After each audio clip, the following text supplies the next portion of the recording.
The Wild Man of Yavin says, my 2 cents VR. My 12 and 10-year-old loves the new Superman. Not kidding. I'm tired of watching it, despite what I think. I think it's decent. Look, I came out the theater. I said, yeah, I thought it was fun, or at least I had more fun watching it than I thought I would.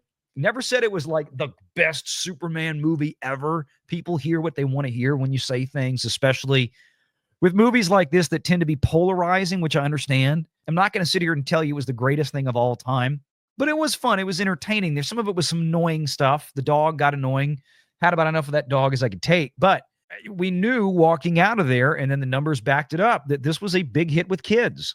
And that's exactly what Warner Brothers was probably going for with this. They're going after, they may have made a business decision that said, well, we don't know how much we're really going to be able to pull in the older normies anymore. They've kind of played out. Let's see if we can get the younger ones to show up and then build them in to a bigger audience over the next 5 and 10 years. Now, of course, there is some legitimate gripe with that mindset, especially when the next project to follow it up with is Peacemaker season 2, which is decidedly absolutely not for kids. It's not for a lot of adults either. So where do you go from there? And I made a bit of a mistake. I don't know why I wasn't even thinking last week when I said this. I said, we'll have to wait till next week, meaning like 2 days ago, to actually see if Peacemaker shows up. It didn't show up on the Luminate charts. And then I remembered, frick, it's not an HBO Max. It's not a streaming original. It's not going to show up on the streaming charts like that because it's still a product of HBO. It's a linear television show that, in this case, 80 to 90% of the audience is watching it on Max, on the streaming service, but it's still an HBO show. It's like House of the Dragon. It's not going to show up on the streaming charts because it's not a streaming original.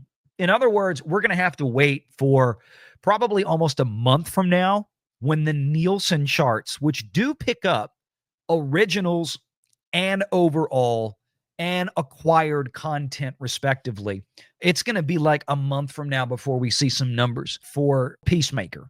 Right? We got some Samba numbers about a week ago. You know my opinion on Samba data, just as an end-all be-all. It's junk, okay? The viewership, I promise you there were more than 700,000 viewers or whatever number Samba came up with based on, hey, it was 20% more than the season 1 finale. And then people went back and found what the season 1 finale registered on Samba. They had reported it, scaled it up, and came up with about, I think, 750,000 viewers, even though it was more than that. Okay. But again, Samba numbers as an end all be all are worthless. They're not a total measure of total audience.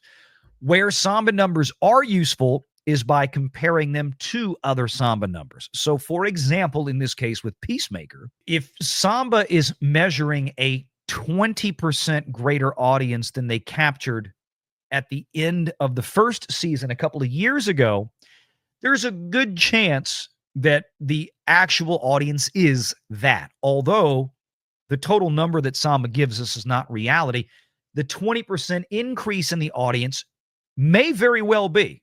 We just don't know what it is. The actual audience for the first Peacemaker might have been 5 million people a week, right? And now or at the end of the season, now it's 6 million people. It's 20% higher. But don't pay attention to the raw data from Samba apart from the delta, meaning the change. Okay, in this case, plus 20%. So we'll see what happens with that. Make sure you're subscribed to Valiant Renegade and join us every Sunday at 6 p.m. Eastern for the live show.